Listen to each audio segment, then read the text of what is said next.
Samantala, patuloy pa rin ang isinasagawang pagkilos sa EDSA People Power Monument sa Quezon City naman tayo mga kapatid. Para sa update, nandoon ang ating News 5 correspondent na si Gio Robles. Gio, kumusta ang sitwasyon dyan ngayon sa People Power Monument dyan sa Quezon City? Kukumpiskahin daw ang mga placard na may mensaheng seditious o nag-uudyok ng pag-aalsa o pagpapabagsak ng gobyerno. Yan ang babala ng Quezon City Local Government sa ikalawang araw ng kilos protesta dito nga sa People Power Monument. Kahapon matatandaang may ilang nagtaas ng mga placard na may nakasulat na Marcos resign. Nauna na rin sinabi ng Department of the Interior and Local Government o DILG na iimbestigahan nila mga pahayag na yan. Bagay na binatikos naman ni Cavite 4th District Representative Kiko Barzaga. Giit ni Barzaga, hindi naman abogado si Remulla. Hindi raw siya sang-ayon sa tingin ng kalihim na seditious ang mga panawagang magbitiw sa pwesto si Marcos. Isa si Barzaga sa mga nagtalumpati rito kung saan muli niya ring iginiit ang pagpapababa sa pwesto ni PBBM. Nakasuot ng puti ang karamihan sa mga nakiisa sa rally dito sa People Power Monument na inorganisa ng United People's Initiative, isang grupo na binubuo ng mga retiradong general. Bukod sa UPI, may ilang pro-Duterte rin na lumahok sa protesta. May ilan dito na nagpalipas ng gabi pagkatapos ng rally kahapon. Wala na raw silang uwian hanggang matapos ang pagkilos bukas. Pasado alauna ng hapon kanina nang ituloy ang programa.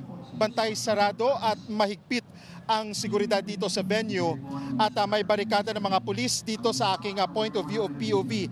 Dito yan sa kanto ng EDSA bago pumasok at palabas ng White Plains Avenue. Balik sa'yo.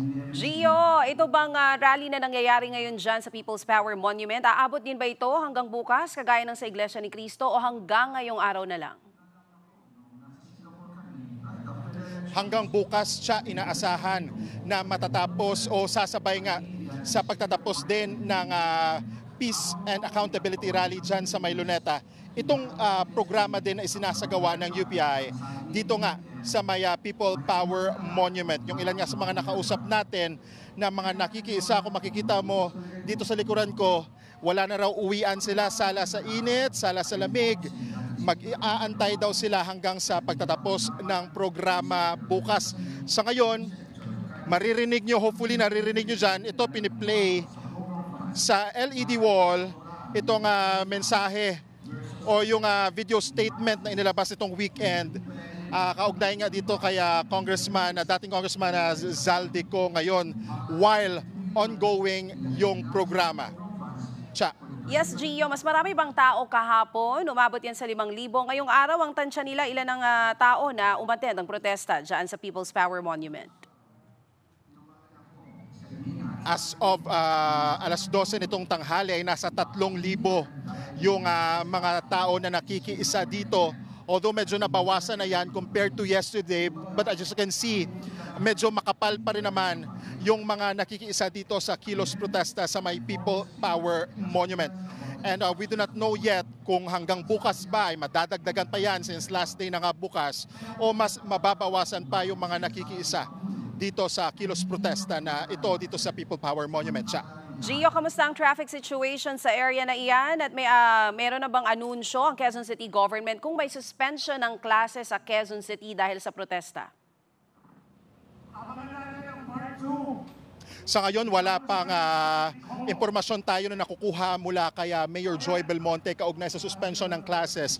Dahil yung protesta na isinasagawa ay dito lang naman ito sa bahagi ng White Plains Avenue. Sarado ang buong White Plains Avenue and kanina natanong mo yung lagay ng trapiko ay may konting pagbagal o pagtukod ng traffic sa kanto ng EDSA at White Plains, pero once you pass that stretch ay from my POV ay tuloy-tuloy din naman at mabilis ang takbo ng mga sasakyan. Pero as we all know, mamaya rush hour baka magbago din naman yung traffic conditions. Kaya sa ating mga kapatid na babagtasin itong bahagi na ito ng EDSA, expect delays o kung may alternate routes naman kayo, you can take that route para mabawasan po yung matagal na pag-aantay ninyo sa daan. Sa mga commuter naman natin, siguro lucky yung mga commuter natin na sumasakay ng public transportation kasi tuloy-tuloy yung biyahe ng MRT at maging ng EDSA busway. Cha, balik sa iyo. Maraming salamat. Yan nga pong Express Report ni Gio Robles live mula sa Quezon City. Mga kapatid, Ruth Cabal po para sa mabilis na pasada ng mga balitang dapat niyong malaman, mag-follow at mag-subscribe sa social media pages ng News 5.